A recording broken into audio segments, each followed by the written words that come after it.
बिस्मिल्लाहिर्रहमानिर्रहीम। अस्सलाम वालेकुम ख़वातीन व हज़रात। प्रोग्राम ऑन रिकॉर्ड के साथ जवाद शमसी आपकी खिदमत में हाज़िर।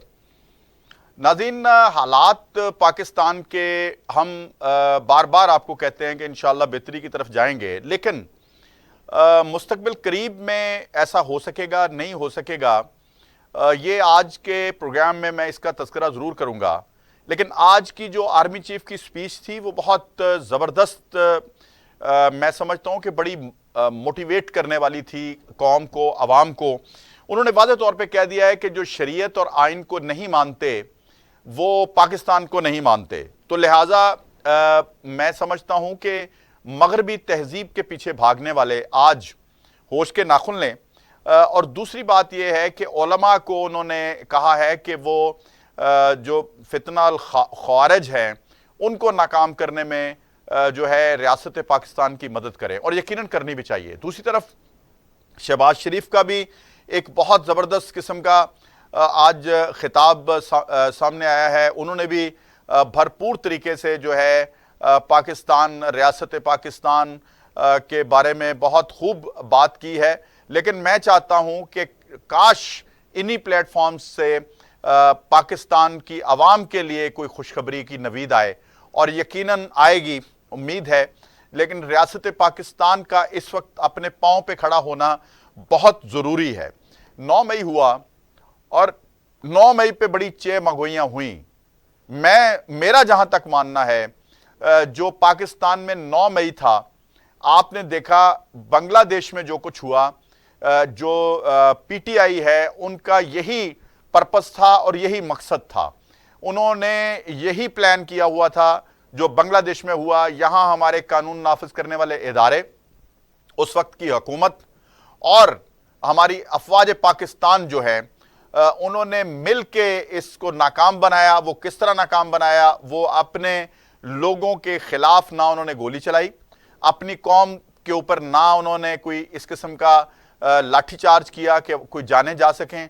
उन्होंने बड़े आराम से इनको जो है मुंतशिर किया और कम से कम पाकिस्तान के अवाम को बहुत सारी मुश्किलात से बचाया।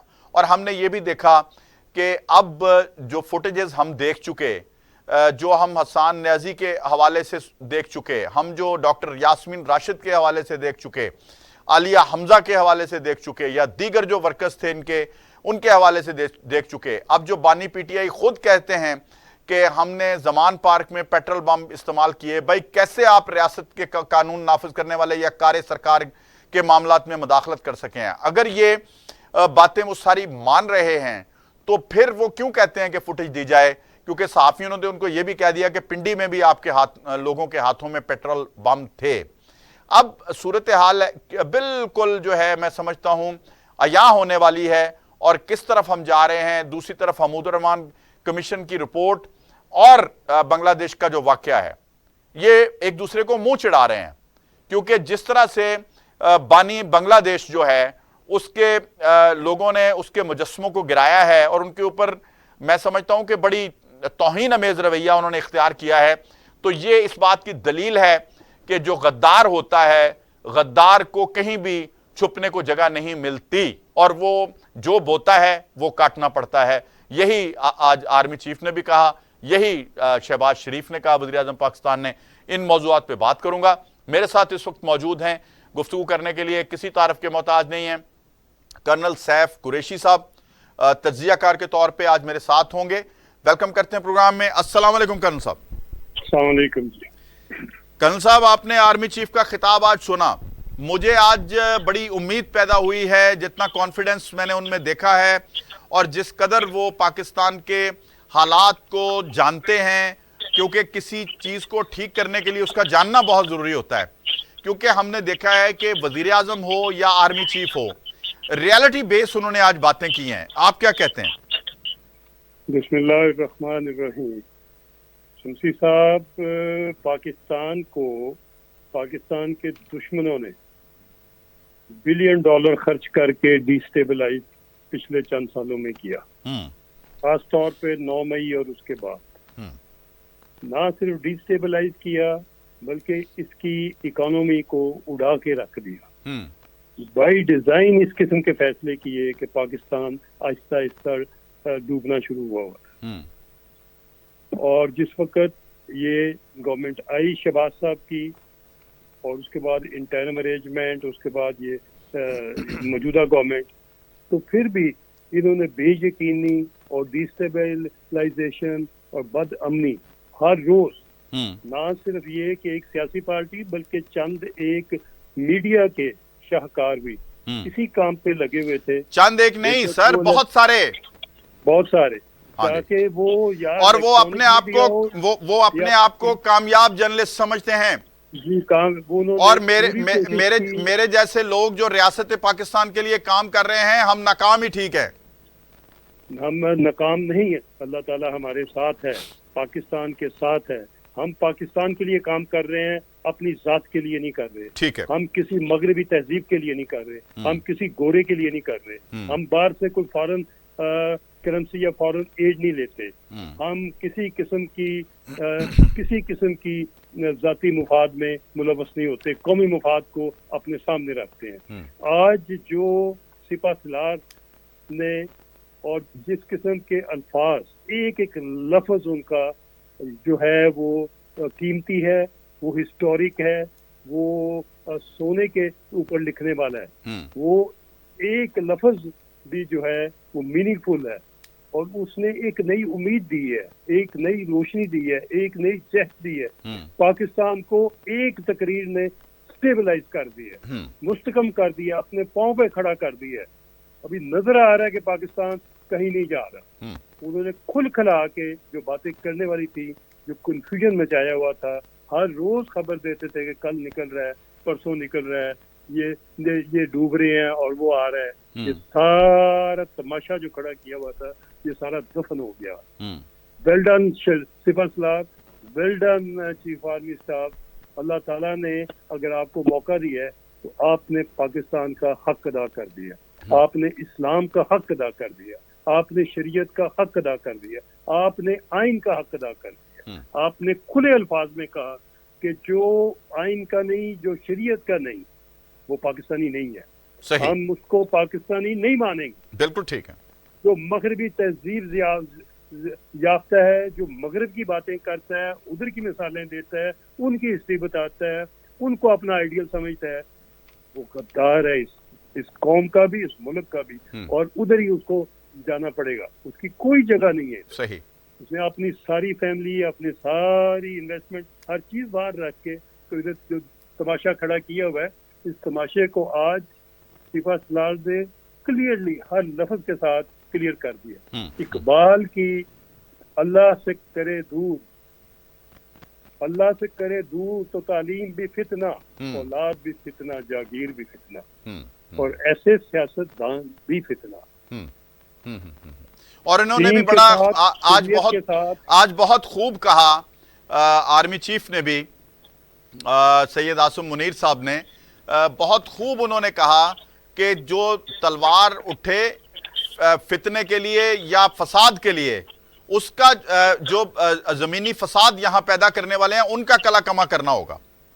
और ये भी उन्होंने बड़ा खुल के कहा कि ये इंतशार को अभी खत्म करना होगा, इंतहा पसंदी खत्म करनी होगी। इतदाल पसंदी इस्लाम ने कहा है, और इतदाल पसंदी ही इस्लाम के मुताबिक पाकिस्तान में होनी चाहिए। सही। ये पाकिस्तान को अल्लाह ने एक, मैं समझता हूँ कि इस किस्म का सिपा सलार दिया है, और इस किस्म के हालात में ऐसा ही बनना चाहिए था। अल्लाह ताला इनको, इनकी हिफाजत करे, अल्लाह ताला इनको हिम्मत दे और इनकी टीम को हिम्मत दे कि ये पाकिस्तान को तरक्की की राह पे डालें, खुशहाली की राह पे डालें और गरीबों का ध्यान रखें। और ये जो जाती मफाद में फैसले हुए हैं वो बिल्कुल बेशक किसी के हुए हैं, किसी फैमिली के हैं, 40 फैमिलियों के हैं कि 100 फैमिली के हैं, कौन किसका रिश्तेदार है, तमाम जाती मुफाद के फैसलों को उल्टा दे। बेशक वो IPP है, बेशक वो सेंडक है, बेशक वो रिकोडिक है, बेशक वो ग्वादर है, बेशक वो कुछ और है। और ये मैं अपील करूंगा शहबाज साहब से भी, आज शहबाज साहब की तकरीर भी एक एक लफ्ज जो है वो हिस्टोरिक है, जो शहबाज साहब ने भी कहा है। उनका सिपा सलार के साथ पुख्ता रहना और मुल्क को इकट्ठे चलाने का अज़म ज़ाहिर करना, ये अलम जो उन्होंने उठाया है, अच्छा हम सारे उसके अच्छा साथ हैं। कर्नल साहब, यहाँ पे जो बानी पीटीआई जब थे बरसरे इक़्तिदार, तो वो एक पेज कहा करते थे। यहाँ मौजूदा वजीर आजम शहबाज शरीफ ने यकजान दो कालब कहा है। देखिए, और हकीकत भी यही है कि हम यकजान दो कालब, इस वक्त जितने लोग भी आपकी पार्टियां हुकूमत में हैं और अफवाज पाकिस्तान, इन दोनों ने जो ये मिशन और ये मुसम्मम इरादा किया है कि हम पाकिस्तान को बचाएंगे, डिफॉल्ट से भी बचाएंगे, गरीबों का ध्यान भी रखेंगे। अभी इनको खुल के सरमाएदारों का साथ देने की बजाय इनको खुल के अवाम का साथ देना चाहिए। अवाम को ये रिलीफ देते हुए हर रोज नजर आए। इस किस्म के खाम के प्रोजेक्ट नजर ना आए जिसमें लोगों को शक पड़े कि ये कमीशनें किसी के घर जा रही हैं बारों बार। बंद कर दे। मुल्क को 5 साल इस तरीके से गवर्न करें कि स्वाय गरीबों के मफाद के और कोई फैसला ना हो। जिस तरीके से शहबाज साहब की हिस्ट्री है पहले पंजाब में, जितने फैसले इन्होंने किए, जितने इन्होंने प्रोजेक्ट, हर एक के अंदर गरीब का मुफाद और उसकी रिलीफ नजर आती थी। इसी तरीके से अभी पाकिस्तान को खड़ा करे। मुश्किल है हालात, इसमें कोई शक शुबा नहीं है। अच्छा सर, आज की तकारीर के बाद कोई शक नहीं रहा कि पाकिस्तान एक मजबूत प्लेटफॉर्म पे खड़ा है। ठीक। अच्छा, दूसरी तरफ सर, 9 मई के वाकयात आपके सामने हैं।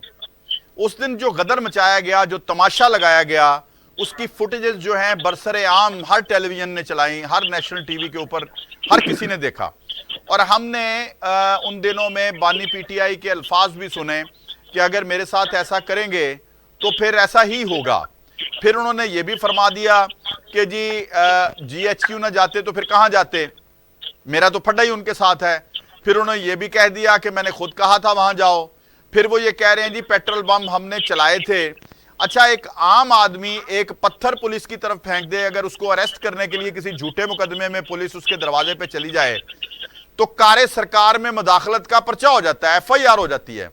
तो ये कोई आसमान से उतरी हुई मखलूक है कि ये रीढ़ की हड्डी भी तोड़ें, किसी का नाक भी तोड़ें पुलिस वाले का, किसी की आंख भी जाया करें और किसी को पेट्रोल बम भी मारें और फिर इकरार भी करें और फिर इनके खिलाफ मुकदमात ना चलें और जजेज इनकी आए दिन जमानतें ले रहे हों। देखिए, मैं समझता हूँ कि ऐसे माहौल को कि जिसमें हमने एक ऐसी इंतशार पसंद पार्टी को पाला, उनको उनके जलसे जुलूस और उनके हर किस्म के 9 मई के किस्म के वाकयात को हमने उनकी अकाउंटेबिलिटी और उसकी कन्विक्शन वक्त पे नहीं की। देखिए आज क्या कैसे कन्विक्शनें हो रही हैं यूके में, विद इन आवर कन्विक्शनें हो रही हैं। सर, इसका कसूरवार कौन है? क्योंकि आर्मी चीफ तो बार बार कह रहे हैं और ISPR भी बार बार कह रही है, फिर वो गिला भी कर रहे हैं जो उनको छोड़ रहे हैं। मेरी गुजारिश ये है कि स्टेट पिलर जो हैं, अदलिया भी और उसमें पार्लियामेंट भी और उसमें बाकी सब अदारे भी और मीडिया भी, तमाम को तहैया करना पड़ेगा कि आज के बाद सिर्फ पाकिस्तान की बात होगी और कोई इंतशार वाली खबर, कोई इंतशार वाला सोशल मीडिया, कोई ऐसी चीज नहीं टीवी के ऊपर नशर की जाएगी जो कि लोगों को बांग्लादेश की मिसालें दे, जो उनको उकसाए, जो हमारे पाकिस्तान को कमजोर करने की कोशिश करे। सर वैसे पंजाबी च पुछ रहा हुण कोई मिसालां देण जोगा रह गया है मुजीब दियां? वो जो मुजीबुर रहमान का चमचा बना हुआ था, वो तो ऐसे टर्न लेता है जैसे गिरगिट लेते हैं। कौन नहीं जानता कि ये मुजीबुर रहमान के मुतल्लिक ये अपने आप को एसोसिएट किस तरीके से कर रहा था। वो एक गद्दार था मुजीब, और अगर ये उसका दोस्त है या इसको ये फॉलो करता है तो ये भी वही है। हमें किसी गद्दार की अभी जरूरत नहीं है। हम अपनी फौज के साथ शीशा पिलाई हुई दीवार की तरह खड़े होंगे। हर पाकिस्तानी जो है वो अपनी फौज का दिफा करेगा, उसकी बात करेगा, इसलिए कि हमारे हर दुख में, हर मामले में, हर एपिसोड में, हर ट्रेजेडी में, हर नेशनल कैलिमिटी में वो फौजी बचाती है और तो कोई नहीं बचाता। इस मुल्क को अपनी जानें दे के शोहदा ने हर बॉर्डर पे, हर पोस्ट पे कौन बचा रहा है? ठीक। ये शहीद बचा रहे हैं, ये बच्चे फौज के बचा रहे हैं। अच्छा, तो पाकिस्तान दूसरा ये कि सर अब आपको नजर क्या आ रहा है, क्योंकि आपने केपीके में ऐसे लोगों को हुकूमत दे दी जो कि रोजाना तड़ियां लगाते हैं हमारी आर्म फोर्सेस को, जो कि रोजाना वफाक को, रियासत पाकिस्तान को तड़ियां लगाते हैं, और कोई उनको रोकने वाला नहीं है, और वहां पे वो बड़े यानी अजीज मियां कवाल बने हुए हैं वहां पे। वो ये अजीज मियां कवाल 15 साल केपीके के सारे फंड खाते रहे हैं। हाँ। किधर गए बिलियन ट्री? एक भी दरख्त नजर नहीं आया। किधर गए बाकी प्रोजेक्ट? इन्होंने ना सिर्फ पाकिस्तान से, सारी दुनिया से फंड लेके ये। और सर फिर तुसी उन्होंने इलेक्शन जिता के हुकूमत क्यों देती? देखिए शमसी साहब, कुदरत के चंद एक फैसले ऐसे होते हैं कि जो सबक सिखा देते हैं और एक हिस्ट्री बना देते हैं।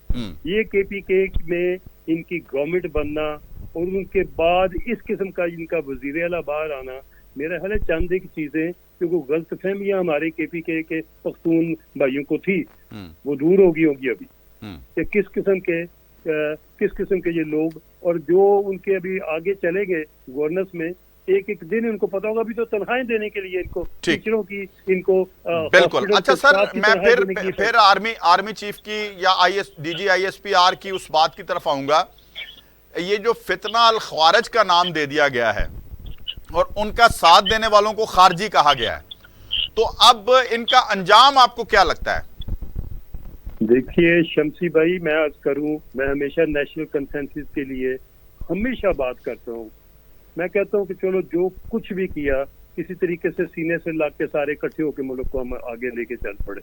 मगर आज जब मैं अज़म और जो डिटर्मिनेशन और जो शरीयत की पाबंदी और जो इस्लाम का सिपा सलार और इस्लाम का सिपाही और पाकिस्तान के लिए मुहब्बे वतन चीफ ऑफ आर्मी स्टाफ की बातें सुनी है, आज तो मैं बिल्कुल क्लियर हूँ कि ये वक्त आ गया है, हम आसिफ मुनीर और शहबाज साहब के साथ और मियां नवाज शरीफ के साथ खुल के खड़े हों और पाकिस्तान के लिए हर कुर्बानी दें और पाकिस्तान को खुशहाली की तरक्की पे डालें जितनी जल्दी डाल सकते हैं। सही। तो वो मुमकिन कैसे होगा? मुमकिन होगा जी, हमें हर एक को अपना जाती मुफाद पीछे छोड़ के कौमी मुफाद के फैसले करने पड़ेंगे, रूथलेसली करने पड़ेंगे। ठीक है। जिधर भी कोई गबन हुआ है, बेशक वो IPP है और या कोई और सेक्टर है, शहबाज साहब को अल्लाह ताला ने हिम्मत दी हुई है कि वो इस किस्म के फैसले कर सकते हैं, उनको सपोर्ट करें। लेकिन सर की फैसले, हम तो आज परेशान हो गए हैं कि गरीबों के बच्चे खुदकुशियां कर रहे हैं, आपस में लड़ाइयां हो रही हैं बिजली के बिलों को लेकर, और रियासत पाकिस्तान का जो वजीर आजम है वो आज फिर नेपरा ने अपना 2 रुपए और 66 पैसे बिजली का फिर रेट बढ़ा दिया है। ये फिर हम जा किधर रहे हैं? देखिए अभी तो मैं अर्ज करूं कि ये IMF को फॉलो करते हुए, क्योंकि अब मेरा शायद थोड़ी दुम फंसी हुई है उसकी को 7 बिलियन सैंक्शन होने में, तो वो चंद दिन और सब्र कर लें। मगर ये मैं आपको यकीन से कहता हूँ कि ये ना IPP अभी बगैर बिजली बनाए और कैपेसिटी चार्जेस की तरह खाए, अभी गरीबों का खून और नहीं पिया जा सकेगा। आप चंद दिन देखें, काफी कुछ मैं समझ रहा हूँ कि हो रहा है, कोशिश हो रही है, और आप जैसे दीवाने उठाते रहेंगे अलग और ये बताते रहेंगे हम IPP की जान नहीं छोड़ेंगे। ठीक। हम अच्छा, आज की इतलात ये है कि 6 जो ऐसे सफेद हाथी थे उनके ऊपर तो नेगोशिएशन शुरू हो गई हैं। शमसी भाई, ये सारे हाथी इंशाल्लाह ताला खुद वॉलंटियर होके, रजाकार होके हमारे साथ शामिल होंगे। अल्लाह ताला ने इनको बहुत कुछ दिया हुआ है। 5 मिनट के लिए अल्लाह के आगे झुके, 2 नफल अदा करें और ऐलान कर दें कि आज के बाद हम बगैर बिजली के कैपेसिटी चार्जेस नहीं लेंगे। हम पाकिस्तान को डोनेट कर रहे हैं। बिल्कुल ठीक। और इतने सारी खरबपति हैं, कोई भूखा नंगा नहीं है। बिल्कुल ठीक। अगर किसी का कोई अभी बाद का एग्रीमेंट है और कर्जा रहता है, जरूर वो उसकी मदद की जाए ताकि कर्जा उनके सर पे ना चढ़े। बैंक के कर्जे को मद्देनजर रखते हुए बाकी जिम्मेदारी से उनको बिल्कुल एक पाकिस्तानी और मुहिब वतन पाकिस्तानी की तरह उसमें शामिल हो जाना चाहिए, गरीबों के दुख में, दर्द में। बहुत बहुत ये शुक्रिया बिजली के बिल नहीं चलेंगे कर्नल ना, साहब, ये बिल्कुल बिल्कुल, बहुत बहुत शुक्रिया। ये आपने बिल्कुल इसका हल बता दिया है। और कर्नल सैफ कुरैशी साहब हमारे साथ मौजूद थे। उन्होंने आर्मी चीफ सैयद आसिम मुनीर की स्पीच के हवाले से बड़ा ही उनको सराहा है। और मैं समझता हूँ कि एक एक लफ्ज़ जो था आसिम मुनीर साहब का, हमारे सिपा सलार का, वो काबिल ज़िक्र है। और यकीनन आज कौम जो है उनके एक कॉन्फिडेंस में इजाफा हुआ होगा। और उनको ये मैं समझता हूँ कि कॉन्फिडेंस इसलिए इजाफा हुआ होगा कि उनके इल्म में ये बात आ गई है कि वज़ीर आज़म पाकिस्तान और आर्मी चीफ दोनों समझ रहे हैं कि पाकिस्तान के मसाइल क्या हैं। ये सबसे बड़ी बात है। अब उसके हल की तरफ जाना है, क्योंकि हल वही निकाल सकता है जो मसाइल को समझता हो। छोटा सा ब्रेक है, अभी वापस आते हैं, हमारे साथ रहिएगा।